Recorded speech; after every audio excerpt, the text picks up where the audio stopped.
Next, we're going to take a slightly different approach to our queries. Instead of looking at what nodes are related or what relationships connect them, we're going to look at how to navigate across a graph. By doing this, we'll get some insight into more complex graph algorithms and learn how to solve the bridges of Königsberg problem that we explored in the first chapter. We'll then use what you've learned to build a route optimization query using a graph of the London Underground.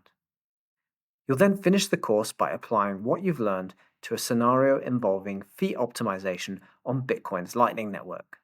Let's get going. One of the most important factors we need to consider when navigating graphs is this concept of connected and disconnectedness. In a connected graph, we can travel to any node from any other node, so a fully connected train network, for example. In a disconnected graph, we cannot travel to any node from any other node, and there may be parts of the graph which don't connect in any way to the main graph.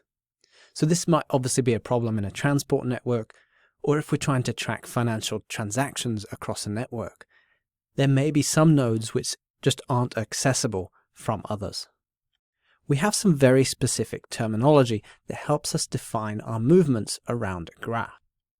We can summarize those into 5 different categories, each of which tells us whether we can repeat nodes, repeat edges, or whether we need to use every node or edge. Different routes have different names if they start and end in the same place. So just to give you a couple of examples.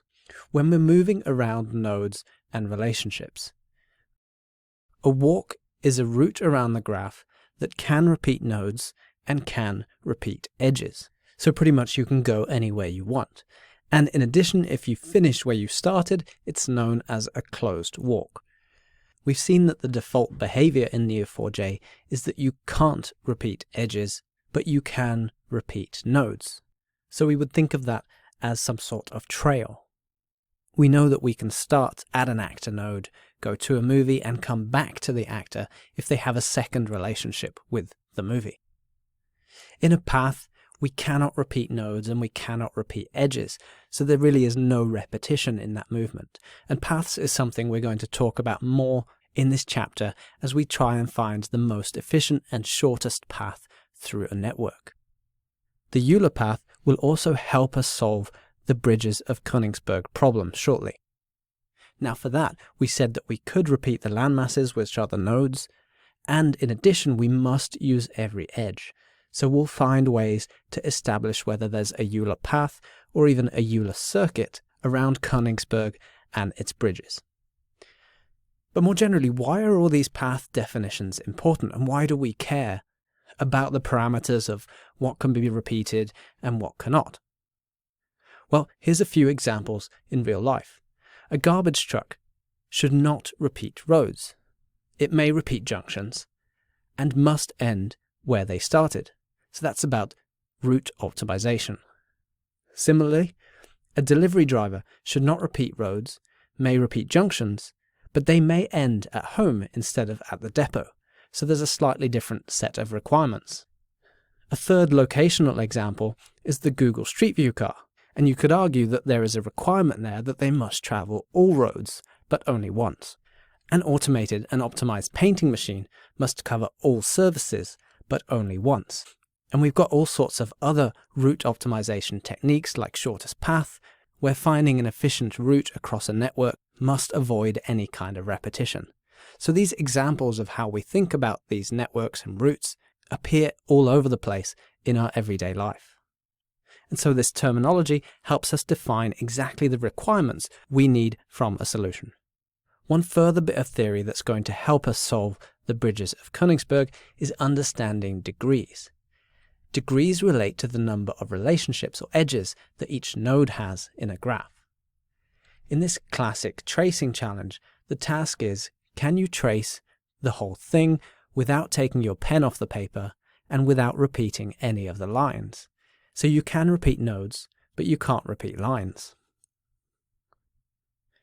So really what this is asking is there a Euler path or a Euler circuit in this graph? A Euler path exists if exactly 2 of the nodes have an odd degree and the rest all have an even degree.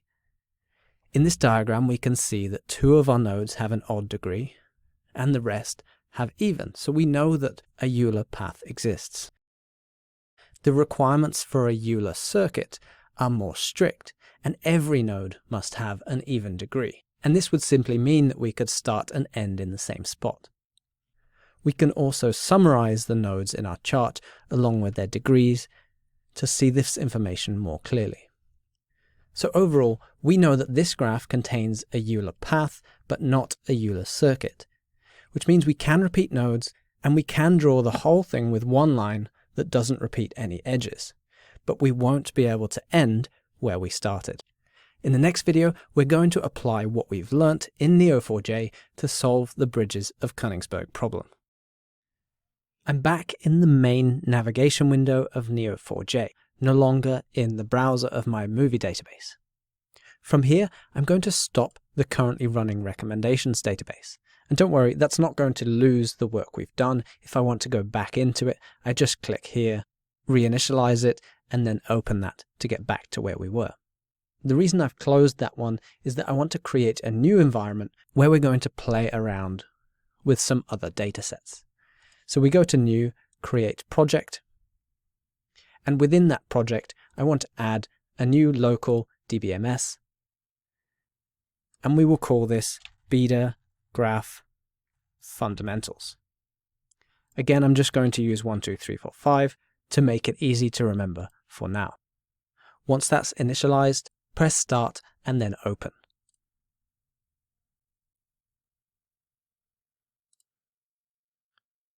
So we're now in a blank environment that doesn't have any nodes or any relationships.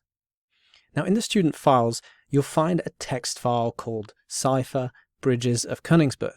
You can either drag that file directly into Neo4j, or you can copy the Cipher query that's inside it and place that in the browser.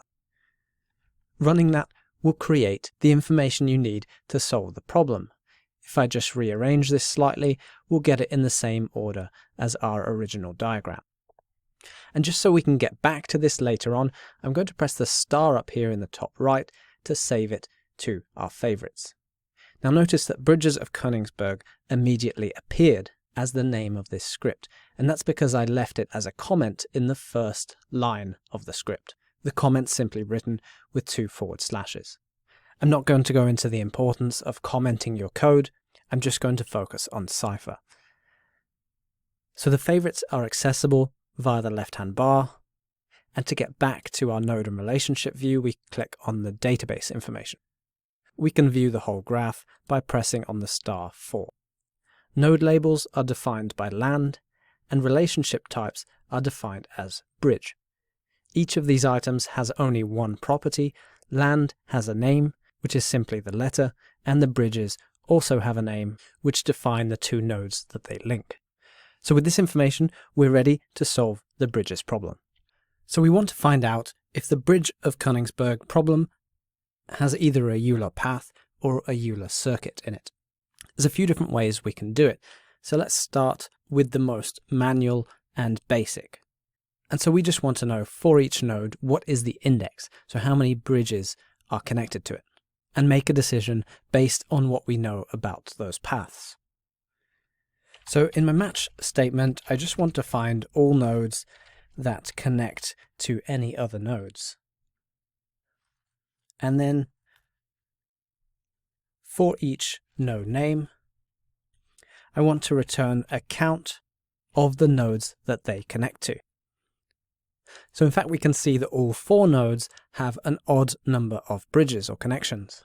So we know immediately there is no Euler path or Euler circuit in the city.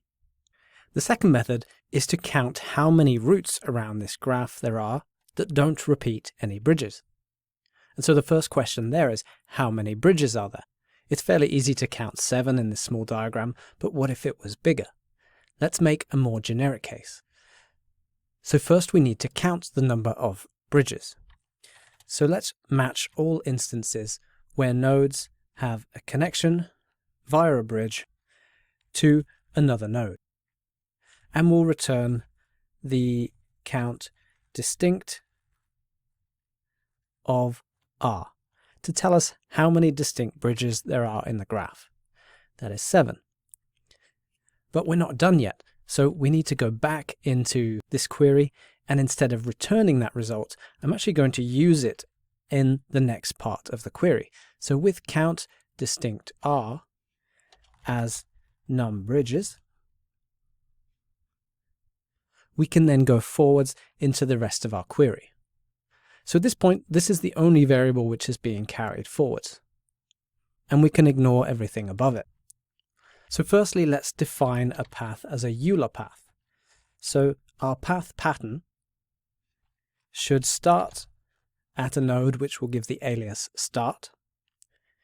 It should pass through some number of bridges and end at a node with a different alias, so we'll call it end. Now we know that the length of the path should be the number of bridges, so where length path equals num bridges. Now we know Neo4j won't let us navigate the same bridge twice in the same path. So we know there won't be any repeats in there, and so all we have to do now is return the count of matching paths as num Euler paths. And so we can confirm that there are no Euler paths. To do the same for Euler circuits, I'm going to modify that last query. I'm going to change the variable name path to circuit, and this time I want to finish at the same node that I started. So this start alias I'm going to use again in the finish node. Now we're measuring the length of the circuit, not the path, and we want the count of the number of matching circuits, and that will return us the num of Euler circuits. And again, we expect the result to be 0. So a few different ways there to confirm that there are no possible ways to visit every node or landmass in Königsberg by crossing each bridge only once. Suppose we want to know the shortest or most efficient route across some sort of graph or network. Well, the shortest path describes that shortest route from one node to another. And there's really two types of shortest routes that we talk about. And so in its simplest form, shortest path is simply a measure of the least number of relationships required to get to your endpoint. But as we know, not all relationships are created equal, and they may have properties that we want to take into account. And that's where we see a weighted shortest path. So most shortest path scenarios work like this, where edges are weighted according to a property that may make them more or less favorable. If this diagram on the right represented points of interest across a city, we could measure the distance of each road between those points of interest. And so instead of traveling directly across the graph with a total distance of 9, we would choose this alternative path with a total distance of 7. We could also measure each relationship based on total estimated time, using speed limits, or traffic predictions, ability to avoid air pollution. And so you can see why the weighting can play such a big part in the shortest path that you choose. So let's have a go at doing some of these in Neo4j, and we're going to look at two examples. We're first going to recreate a graph of the London Underground and work out how to calculate some optimal paths between two stations. Second, I'll give you a case study to work through where you can apply the same skills to an example of the Bitcoin Lightning Network. Don't worry, you don't need to understand Bitcoin, and I'll make sure you have all the basics you need to know. In this video, we're going to recreate the London Underground as a graph and calculate some shortest paths across it. Now, instead of creating yet another DBMS, we're just going to work in the same one. And before we do that, I just want to clear out all the nodes and relationships that exist here so that we can build the London Underground separately. So to do that, you obviously need to know how to delete things. And I recommend you're very careful with this syntax, and obviously don't go playing around with this syntax in any production databases that you might have, at least unless you're sure what you're doing. But the syntax we need is to match basically any nodes that we find in the graph The trick is that we can't delete nodes that have relationships. So first we need to detach the relationships, and then we need to delete the nodes. But thankfully we can do both at once. So we write detach, delete all instances of n. And so that deletes everything. Again, I'm going to save this as a favorite. Now that the database is empty, we can drag in that London Underground cipher that you'll find in your student files, paste it in the editor, and run the code. We can see that 272 nodes have been created, as well as 700 or so relationships. Now again, let's save this in favorites, and so we're building up a collection of graphs on the left that you can easily recreate or delete as you please. So back to the database information menu, click on the star and let's take a look at this network. So you can already see many of the stations connected by relationships. Stations have the label station, and relationships are called routes. If we hover on each of those, stations just have a name property, and routes have far more information. They tell us which line they belong to, the normal runtime of the route, the minimum runtime, the runtime at peak hours, and which direction it's generally headed. If we increase the limit to 272, the number of nodes in the whole graph, we get to see the full thing. Now I'm sure this isn't 100% accurate of the current Underground, but it gives us enough to play with and to start creating some queries. Before we get into those queries, I suggest you have a quick look at a map of the London Underground, which you can find with a quick Google search. As you can see, it's very complicated, but it's a perfect scenario to represent with nodes and relationships. The colours represent the different train lines that run through London. The key tells you what those colours mean, and so we'll be able to use this to check the route choices that we get in Neo4j. Let's calculate a few shortest paths using our London Underground graph. To start with, I'm going to pick an easy scenario so that we can easily sense check our results. We're going to travel from Seven Sisters to Arsenal. I've rearranged these few nodes here to be roughly geographically accurate, but obviously the graph is displayed in random form, so yours probably won't be. There are other apps we can use to integrate with this to make it appear on a map, but let's go with this for the time being. Down from the north, we can see the Piccadilly line coming through Finsbury Park, and down through Arsenal to Holloway Road. Coming from the east, we have the Victoria line, which also intersects with Finsbury Park, and then goes off south towards Highbury. So in order to go from Seven Sisters to Arsenal, we're expecting to go first on the Victoria line, and then switch trains to take the Piccadilly line to Arsenal. It is possible in Neo4j to do the simple path which we talked about, which was the number of hops, but it's also possible to do a weighted path. The syntax for that is more complicated, so we're going to stick to the shortest path based on the number of hops. But what we will be able to return is for each of those hops, what is the amount of runtime or distance that we cover to achieve that route. Let's get started. We want to start at Seven Sisters. So let's match and identify that node as our starting point. Match start with the label station and restrict the name property to 7_sisters. We then want to match a second node. This time we will call it end, and we want to change the name property to Arsenal. We then want to match a path that makes use of both these nodes and calculates the shortest path. And so for that we create the path variable, but this time we're going to use the shortest path function. In it we define the characteristics of the path that we want. So we want a starting node with the alias start that have a relationship alias r with undefined length to an endpoint which we will give the alias end to make sure that it references this node. So the only difference really to what we've done before is we've included this shortest path function. So when we actually return that path, we are expecting the answer to be Seven Sisters, Finsbury Park, and Arsenal. Let's see what happens. And we get exactly that. Seven Sisters, Finsbury Park, Arsenal. Let's find out how long that path is. Instead of return path, return length path. What if we want to see the details of this journey so that we can actually follow the instructions as if we were using Google Maps on our phone?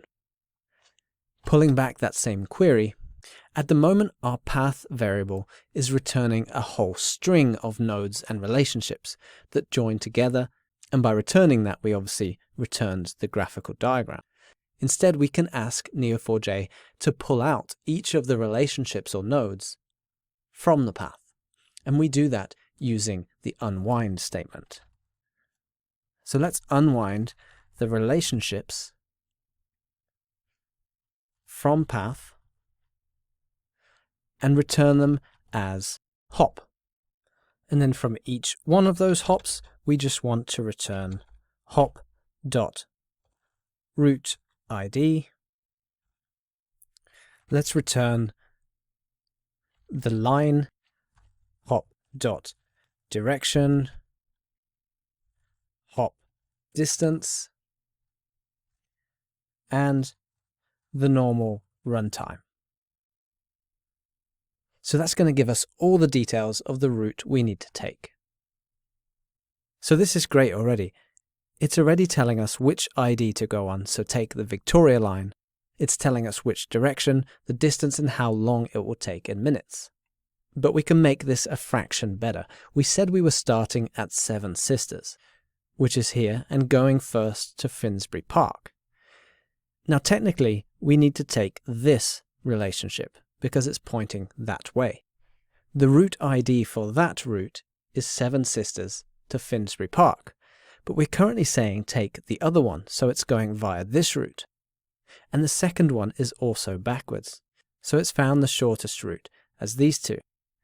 We can fix this by forcing our shortest path to abide by certain relationship rules that say we must travel in the direction of the line. Now all this is going to change is it's going to make sure that our IDs return the correct stations that we should be traveling to. So let's just add an arrow on the end of that relationship to say we must be traveling in this direction.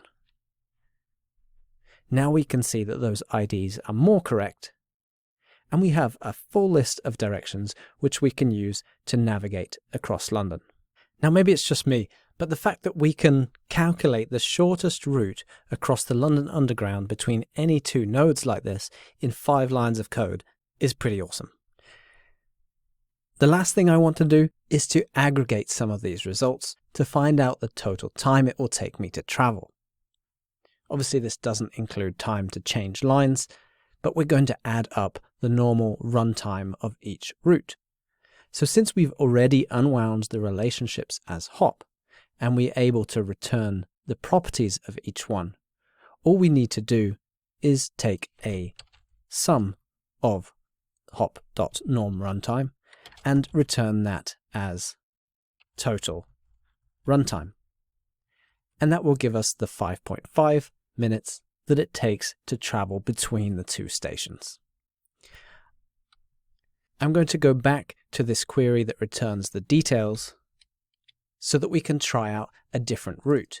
This time I want to go Whitechapel to Marylebone, and careful with the spelling on this one. So this route's a bit longer, and we've got several different steps that we have to take. We've got our list of directions so we can travel across London, and we have to change lines several times. And what's really cool is that when you compare this back to the London Underground map, it really works. It's giving us the most optimal route. Now bear in mind that this is giving us the most optimal route by number of hops, so number of stations. With a bit more work in Neo4j and some more advanced queries, we could do that weighted analysis, but this is still pretty cool. But I love the fact that you can now already create something so useful in just a few lines of code.